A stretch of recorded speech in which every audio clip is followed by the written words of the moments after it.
Hello, welcome to our podcast, Trainlang Business, and I'm happy to have Peter with me today. Peter, how you Hey, doing? Mitch. Yeah, doing very good. Thanks. How about you? Yeah, good. Thank you, Pete. Very Good to good. be And with you again. likewise, always enjoy potting with you, Pete. It's yeah, good fun, good fun. And we're focusing today, Pete, on business, and in Great. particular, phrasal verbs. Very nice. Good So topic.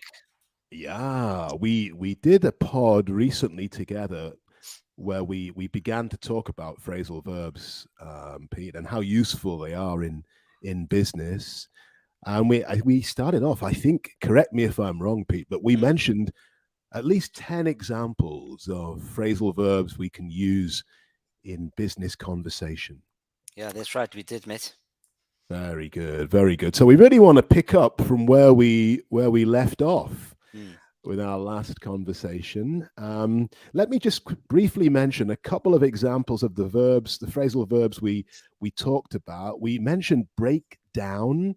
We also looked at cut back or follow through, or another one, look into. So if you're not familiar with those phrasal verbs, I'd recommend that you just dig out the first podcast Mm. related to phrasal verbs. And you can find that if you search our back catalogue, and that will just help you come up to speed with what we're talking about today. They can also Okay, see it. They can also see it in context too, Mitch. With the examples, we gave some examples, so they can see how to actually use it in conversation. that's a great point, Pete. Mm. Exactly. Yeah. So by all means, go ahead and search out that podcast, phrasal verbs number one. But Mm. we're going to continue today with our examples. And Pete, over to you, really, for the first example, please. Yeah, the first one that we have here, Mitch, is to bring up. If you bring up something, we are really asking you to raise a topic for discussion. If we in a business meeting, uh, for example, I would like to bring up the issue of employee morale in today's meeting. In other words, it's a concern for me. I would like to bring it up. I want to raise this topic for discussion. Very good. Nice phrasal verb, Peter. Thank you for Mm. that. Bring up. Okay, good. Uh, Next example, take over. Take over. One of those phrasal verbs that literally you can't understand it. No, take and over. What does it mean? Well, not a lot when you separate the verb and the preposition, but together, take over means to assume control or to accept the responsibility for something. Good. So, an example of that, let's see, the new CEO will take over the company next month. Okay. Peter, have you got another example for us? Yeah, I do. This one is fill out. Maybe we are perhaps applying for a job and we need to complete an application form. So basically, fill out means to complete a form, to fill out a document. When we are applying for a job, the CEO may say, please fill out the application form and then submit it by the due deadline. So as to complete a form. Great. Peter, thank you for that. Fill out. And that works very nicely with one of the phrasal verbs that you highlighted in our previous pod, which is to hand in. So we could combine these two, and it's a very Good. fluid way of speaking. No? Fill out the form and hand it in. Excellent. Very Yeah, nice good. structure. Good. And also to mention something that you highlighted, Peter, in the previous pod as well, we need to just be careful of the tenses with the Mm, verbs, right? true. So maybe if we're talking about a form that we completed a week ago, Pete, can you help us? How would this change the phrasal verb? Oh, we can say I filled out the application form. I filled out the documents. That what you had in mind? Yes, exactly, Pete. Thank you very much. So there we need to be Good. alert to the verb, and you'll notice, listeners, that it's a regular verb, and Peter added the ed with Mm, the correct ending sound. I filled out the form. Good. Okay, fantastic. My turn for an example, and it's something that I hear a lot. Hold on. Hold on. Oh, I want to go running ahead. And Peter says to me, hold on a second, Matt. You're not ready for that yet. So, yeah, good. What does it mean to hold on? Well, it's a synonym, really, of wait, wait, or pause. Okay, so instead of saying to someone, wait, we can say, hold on. Hold on for a minute while I just check the schedule. Hold on a moment while I ask the boss. Mm. Hold on. Great little expression. And I think, Peter, this is one of those that, although we're focused on business Yeah, in this pod, of course, do you think this expression is one we can use in everyday speech? absolutely. Everyday speech. Matt, when we're going shopping, or we've got an appointment, or we need to make a phone call, we can say, can you just hold on for a few minutes? I need to do something. I need to go to the shop, so just hold on for me. So in everyday conversation, really, this phrasal verb is perfect for conversation. That's great, Pete. So, listeners, why not make a little mental note of that? Normally, if you're going to say wait, maybe someone says something in English very quickly and you don't totally understand. And normally we'd say, oh, wait, can you repeat that? Why not replace wait with hold on? Mm. Hold on, please. Can you repeat that? And it's a really nice, natural way of speaking. Good. Okay, Pete, what's our next one?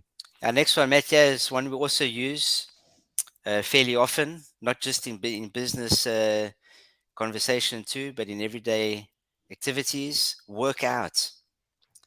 To work out. In other words, that means we looking to resolve or to solve a problem. I need to work out this problem. An example could be, we need to work out the details of the merger before we can proceed.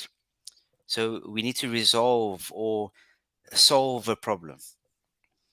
Great, Peter. Thank you. That's a useful one. And I think here we've got an example of maybe the difference between um, American English and English that's spoken in other parts of the world. I'm thinking in particular of British English. We would say work out in a British English environment. Perhaps in the States, though, it might be more common to hear figure out.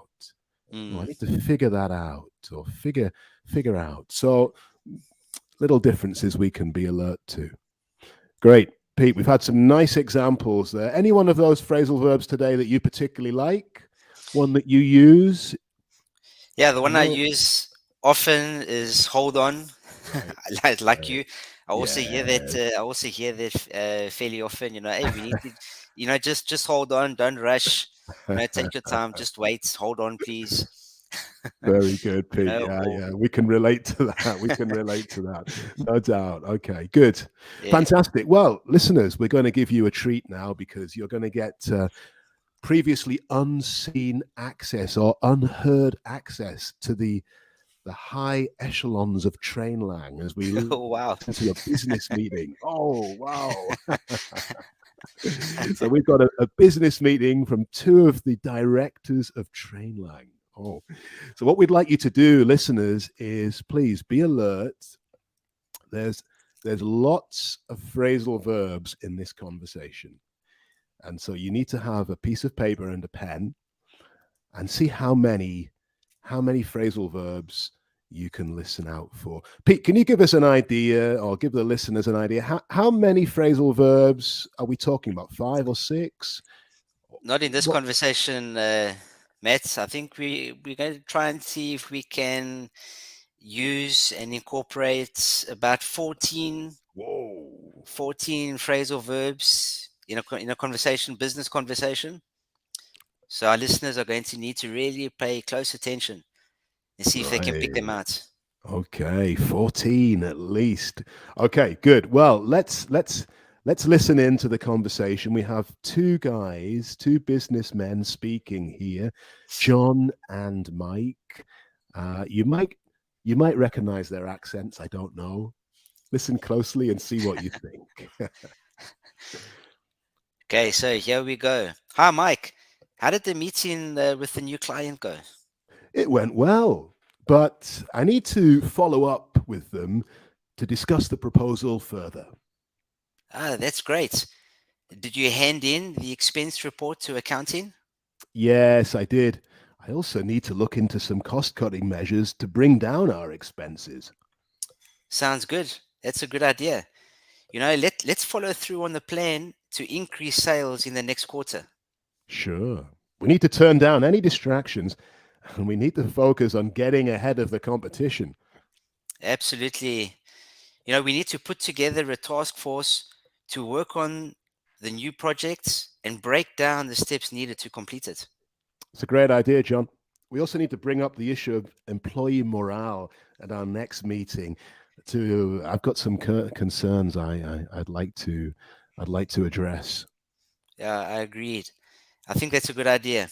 We should also take over the marketing strategy from the previous team and work out a new one. I think we can work out the details by next week. Let's hold on to that deadline. Perfect. That sounds like a plan. Thanks for updating me on everything, Mike. No problem, John. It's always good to have a partner to work along with in this industry. There we go, Peter. Good job.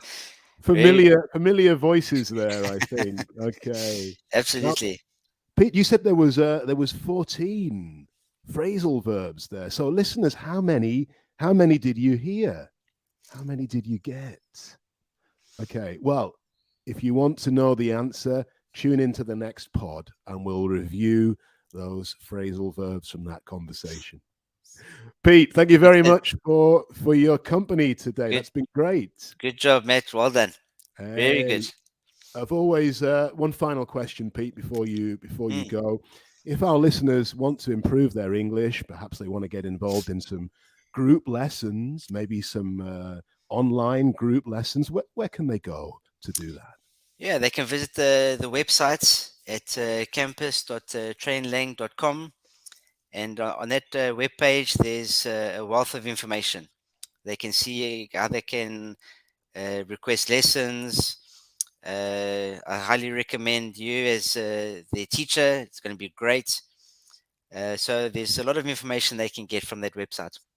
Fantastic, Pete. Excellent. Good stuff. Well, thanks again, Pete. And listeners, thank you very much. See you next time. Thanks, Matt. Bye, Bye listeners. now.